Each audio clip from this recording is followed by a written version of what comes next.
Olá, estudante, tudo bem? Meu nome é André Ian, escrevente do TJ São Paulo. Última aula aqui do Estatuto da Pessoa com Deficiência para o concurso do TJ São Paulo. Teremos duas questões do Estatuto, provavelmente, nessa prova. E agora estamos terminando lá os últimos artigos desse Estatuto da Pessoa com Deficiência. Você não pode errar, pessoal. Você não pode errar a questão do Estatuto, porque são poucos artigos, são questões relativamente fáceis, tá?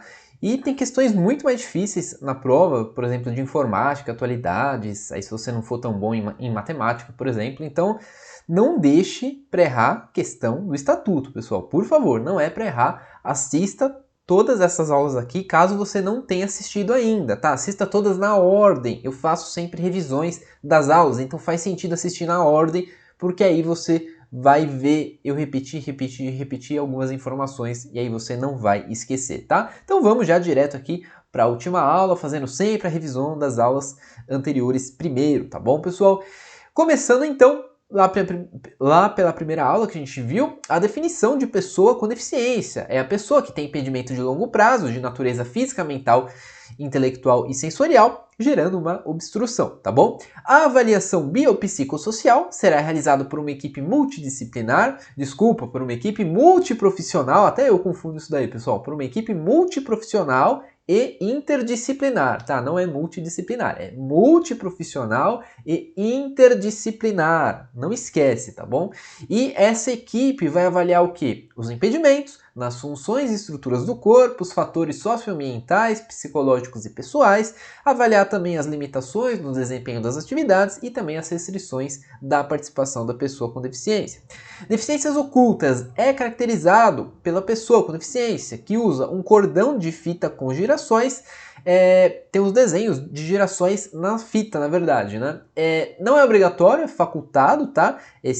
O uso desse cordão, porém, mesmo que use, não dispensa essa pessoa com essa deficiência oculta de apresentar um documento comprobatório da deficiência que ela possui, tá bom? Então essa foi a primeira aula, né? O primeiro quadro resumo da primeira aula que a gente viu.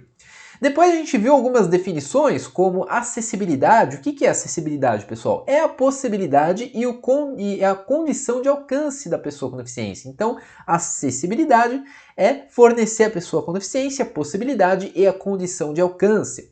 O desenho universal é quando a gente quer criar um produto, então é a concepção de produtos, isso é o desenho universal. A tecnologia assistiva ou ajuda técnica visa promover a funcionalidade, adaptações razoáveis tem a ver com ajustes necessários, elementos de urbanização tem a ver com componentes, mobiliário urbano tem a ver com objetos, pessoa com mobilidade reduzida é a lactante, o idoso, a gestante e o obeso, ou a pessoa com criança de colo, LIGO-PCC, decora essa sigla, tá bom, pessoal? E aí a pessoa com mobilidade reduzida precisa ter ali um impedimento permanente ou temporário, tá bom? Mas precisa ser um impedimento efetivo, de fato, que seja reduzida a mobilidade da pessoa, tá? Residência inclusiva tem a ver com as siglas SUAS e o atendente pessoal pode ter ou não remuneração e o acompanhante ele pode ser ou não um atendente pessoal. E cuidado, pessoal, se o acompanhante pode ser ou não um atendente pessoal e o atendente pessoal pode ter ou não a remuneração,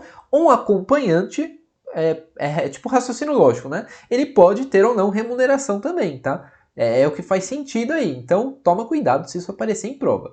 Depois a gente viu que a pessoa com deficiência não é obrigada a usufruir dos benefícios que ela tem direito, que são as ações afirmativas.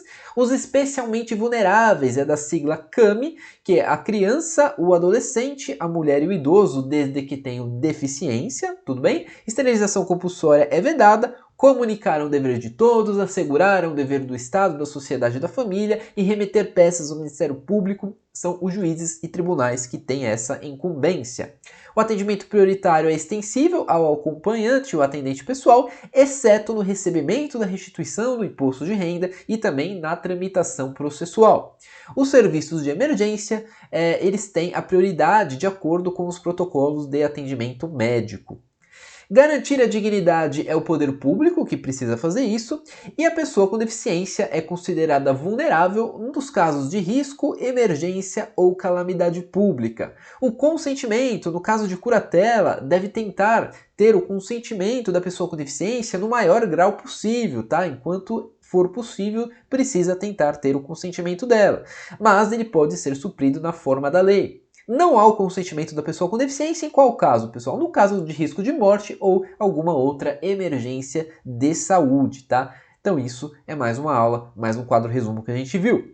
Os ambientes de trabalho acessíveis e inclusivos, as pessoas jurídicas de direito público ou privado de qualquer natureza precisam garantir isso, tá? A igual remuneração por trabalho de igual valor, sempre a palavrinha igualdade, tudo bem? A permanência da pessoa com deficiência no campo do trabalho é uma finalidade de quem, pessoal? Das políticas públicas de trabalho e emprego. Então, as políticas públicas de trabalho e emprego devem sempre tentar a permanência da pessoa com deficiência no campo do trabalho. Tudo bem? Serviços e programas completos de habilitação e reabilitação profissional vão implementar o poder público. Então, o poder público vai implementar esses serviços aí de habilitação e reabilitação profissional. Então, o poder público vai implementar e a equipe multidisciplinar vai indicar os serviços de habilitação e reabilitação profissional para as pessoas com deficiência, tá? Então, uma equipe multidisciplinar vai indicar e o poder público vai implementar. A habilitação profissional tem a ver com alguns requisitos, que são conhecimentos, habilidades e aptidões, tá? Então decora essas palavrinhas, conhecimentos, habilidades e aptidões. A habilitação profissional, ela pode ocorrer em empresas por tempo determinado e concomitante com a inclusão da pessoa na própria empresa, tudo bem? E aí, estamos agora nos últimos artigos, no último artigo aí que a gente tem do Estatuto, que é a aula de hoje. E nele diz o seguinte: constitui modos de inclusão da pessoa com deficiência no trabalho, a colocação competitiva, a igualdade de oportunidades com as demais pessoas, nos termos da legislação trabalhista e previdenciária. Toma cuidado aí já no início. Primeiro que igualdade, palavrinha que eu sempre digo, né? Então, o modo de inclusão da pessoa com deficiência no trabalho é de forma competitiva em igualdade de oportunidades. Sempre igualdade, tá? Nos termos da legislação trabalhista e previdenciária. Cuidado, vai que o examinador coloca legislação trabalhista e tributária, tá? Então, cuidado. É legislação trabalhista e penal, e civil, não sei. Toma cuidado, é trabalhista e previdenciária, na qual devem ser atendidas as regras de acessibilidade, o fornecimento de recursos de tecnologia assistiva e adaptação razoável no ambiente de trabalho. Então, precisa ter acessibilidade e fornecer tecnologia assistiva e adaptação razoável. Lembra que a adaptação razoável tem a ver com ajustes necessários, tecnologia assistiva visa promover a funcionalidade, tá? Decora essas coisinhas. Outro detalhezinho para você não se confundir, pessoal, como estamos falando da pessoa com deficiência aqui no trabalho, então precisa, por óbvio, observar a legislação trabalhista e a previdenciária que tem a ver com o trabalho também, certo? Que para a pessoa contribuir da mesma forma da pessoa com deficiência, né? Ou ter benefícios e contribuir menos, enfim. Por isso que estamos falando aqui da legislação trabalhista e previdenciária. Não é tributária, não é civil, penal, tá bom? Então não confunda, cuidado com esse artigo 37. Parágrafo único, ele fala que a colocação competitiva da pessoa com deficiência pode ocorrer por meio de trabalho com apoio, observadas algumas diretrizes. E aí, essas diretrizes são importantes, pessoal, essas todas aqui, ó, tá? Cuidado. Inciso 1. Prioridade. Isso aqui é muito importante, esse primeiro. Prioridade no atendimento à pessoa com deficiência com maior dificuldade de inserção no campo do trabalho. Então isso daqui, pessoal. Lembra que eu sempre falei a palavrinha igualdade? Aqui não é. É uma prioridade dentro das prioridades. Significa o quê, pessoal? Se tiver mais que uma pessoa com deficiência, precisa considerar aquela que tem o maior grau de dificuldade. Está escrito aí. No atendimento à pessoa com deficiência com maior grau de dificuldade, com maior dificuldade, tá? Maior dificuldade. Então tem que dar prioridade para quem tem mais dificuldade, tá? Então não é igualdade nesse caso. Se tem mais que uma pessoa com deficiência ali, precisa ter a prioridade, mas precisa observar qual que vai ter a maior prioridade, ou seja, qual que tem a maior dificuldade vai ter mais prioridade. O inciso 2, ele fala que a provisão de suportes individualizados que atendam às necessidades específicas de cada pessoa com deficiência, inclusive a disponibilização de recursos de tecnologia assistiva, de agente facilitador e de apoio no ambiente de trabalho. Inciso 3, respeito ao perfil vocacional e ao interesse da pessoa com deficiência apoiada, tudo bem? Inciso 4, a oferta de aconselhamento e de apoio aos empregadores com vistas à definição estratégica de inclusão e de superação de barreiras, inclusive atitudinais. Inciso 5, realização de avaliações periódicas, não é permanente, é periódico. Inciso 6, articulação intersetorial das políticas públicas. Inciso 7, possibilidade de participação de organizações da sociedade civil, tá? Tá escrito aí atrás, sociedade civil, tudo bem, pessoal? Então, isso são aquilo que deve ser observado, que são as diretrizes, tá? Diretrizes aí no campo do trabalho para a colocação competitiva da pessoa com deficiência, tá? Então, isso aqui que a gente viu são as diretrizes que precisam ser observadas. E o artigo 38 fala que a entidade contratada para a realização do processo seletivo público ou privado para o cargo, função, emprego, está obrigado à observância do disposto nessa lei, que é nesse estatuto, e também outras normas de acessibilidade que estejam vigentes, tá bom, pessoal? Então, o quadro resumo da aula do dia, ele vai falar aqui o modo de inclusão da pessoa com deficiência no trabalho, vai observar o recurso de tecnologia assistiva e a adaptação razoável. O examinador pode colocar qualquer outra coisa aí, tá? Então, cuidado. Recurso de tecnologia assistiva e adaptação razoável. E as diretrizes, entre outras, decora que precisa ter prioridade para a pessoa com deficiência com maior dificuldade, as avaliações são periódicas, o suporte é individualizado e a possibilidade de participação das organizações da sociedade civil, tá? E isso daí são diretrizes importantes, você precisa memorizar. Como que já caiu em prova isso, pessoal? Muito tranquilo também. Caiu ano passado também, prova de escrevente 2023, e perguntou que a colocação competitiva da pessoa com deficiência pode ocorrer por meio de trabalho com apoio, constituindo diretriz. Então, qual das alternativas tem a diretriz correta, escrita da maneira correta? Essa foi a pergunta. Letra A.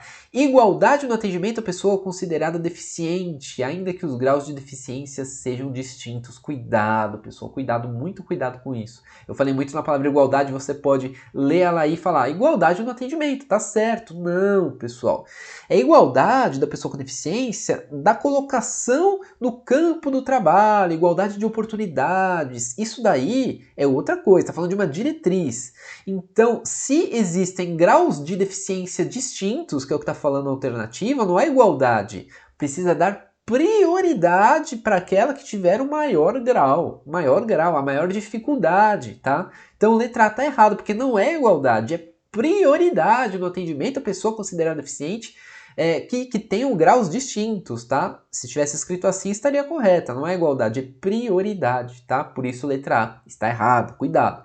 Letra B, provisão de suporte individualizado, ok, que atenda a necessidades específicas da pessoa com deficiência, excetuada a disponibilização de recursos de tecnologia assistiva, errado. Tem que ter, inclusive, essa disponibilização de tecnologia assistiva, tá? Então, tá errado a letra B. Letra C, respeito ao perfil vocacional e interesse da pessoa com deficiência. Esse é o gabarito, tá tranquilo. Letra D, necessidade de participação de organizações da sociedade civil. Cuidado também, pessoal, não tá escrito lá necessidade. Eu vou até voltar para você ver. Tá escrito o quê, pessoal? Possibilidade. Olha só o inciso, o último inciso lá. Possibilidade de participação de organização da sociedade civil. É possibilidade, não é necessidade. Você pode ver que uma palavrinha pode pegar a gente na hora da prova, né, pessoal? Então, é possibilidade, não necessidade, por isso a letra D está errada, tá? E letra E, realização de avaliação permanente. A gente viu que é avaliação periódica, isso daí, tranquilo. Letra C, então, é o gabarito dessa questão e a gente acabou por aqui, pessoal. Acabamos por aqui. Esse curso nosso, curtinho, mais completo, né? Porque é curtinho, realmente, os artigos do Estatuto da Pessoa com Deficiência, que estão previstos para cair na sua prova do TJSP. Agora, se inscreve no canal para ver a revisão de véspera, tá bom, pessoal? Revisão de véspera aqui do Estatuto, farei também aqui, vai ter um videozinho no canal para você ver os pontos mais importantes, todos esses quadros resumos de novo, mais algumas questões, tá? Para você não esquecer de um detalhe ou outro. Agradeço então sua presença até aqui, muito obrigado e até a próxima.